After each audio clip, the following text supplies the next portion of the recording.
കൊച്ചി 3 രാഷ്ട്രീയ നേതാക്കന്മാർക്കും ഒരു സാമൂഹിക പ്രവർത്തനം അടുത്തിടെ 4.46 കോടി രൂപ കൈമാറിയതായി പാതിരിക തട്ടിപ്പു കേസിലെ മുഖ്യപ്രതി അനന്തകൃഷ്ണൻ പോലീസിന് മൊഴി നൽകി. ഇടുക്കിയിലെ CPM നേതാവിന്റെ അക്കൗണ്ടിലെ 2 കോടി രൂപയും ഒരു കോൺഗ്രസ് ജനപ്രതിനിധിയുടെ ഓഫീസിന് 2 പേരുടെ അക്കൗണ്ടിലേക്ക് 2 കോടി രൂപയും തിരുവനന്തപുരം കേന്ദ്രീകരിച്ച് പ്രവർത്തിക്കുന്ന സാമൂഹിക പ്രവർത്തകന്റെ അക്കൗണ്ടിലെ 2 കോടി രൂപയും എറണാകുളത്തെ വനിതാ നേതാവിന്റെ അക്കൗണ്ടിലെ 46 ലക്ഷം രൂപയും കൈമാറിയെന്നാണ് മൊഴി. മൊഴിയിലെ വസ്തുത പരിശോധിക്കുന്ന അന്വേഷണ സംഘം പണം കൈപ്പറ്റിയ 5 പേരെയും ചോദ്യം ചെയ്യാനുള്ള അനുവാദത്തിനായി കാക്കുകയാണ്. സംസ്ഥാനത്ത് ബന്ധം പുറത്തുവരുന്ന തട്ടിപ്പ് സംബന്ധിച്ച വിശദമായ റിപ്പോർട്ട് മുഖ്യമന്ത്രിയും ഓഫീസിന് കൈമാറും.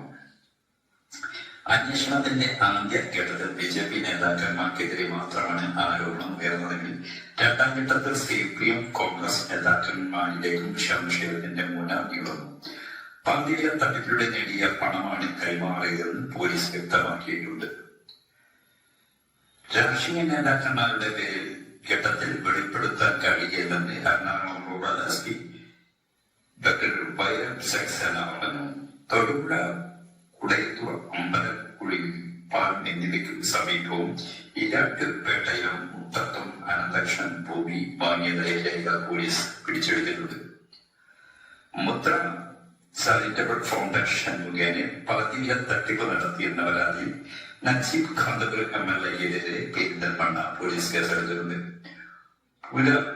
മന്തൂർ സ്വദേശിയായ വിദ്യാർത്ഥിനി നൽകിയ പരാതിയിലാണ് case. Najeeb Kanthapur Mannadippuram Kisan service society president PM ഡാനിയേലും നൽകിയ വ്യത്യസ്ത പരാതിയിൽ national NGO confederation chairman Ananthakumar, സംസ്ഥാന സെക്രട്ടറി അനന്തകൃഷ്ണൻ എന്നിവർക്കെതിരെ കേസെടുത്തു. ജനങ്ങൾക്ക് സഹായം എത്തിക്കാൻ ഉദ്ദേശിച്ച് ചെയ്ത കാര്യത്തിൽ എന്ത് ശിക്ഷയും ഏറ്റുവാങ്ങാൻ തയ്യാറാണെന്ന് നജീബ് ഖാന്തപുർ പറഞ്ഞു.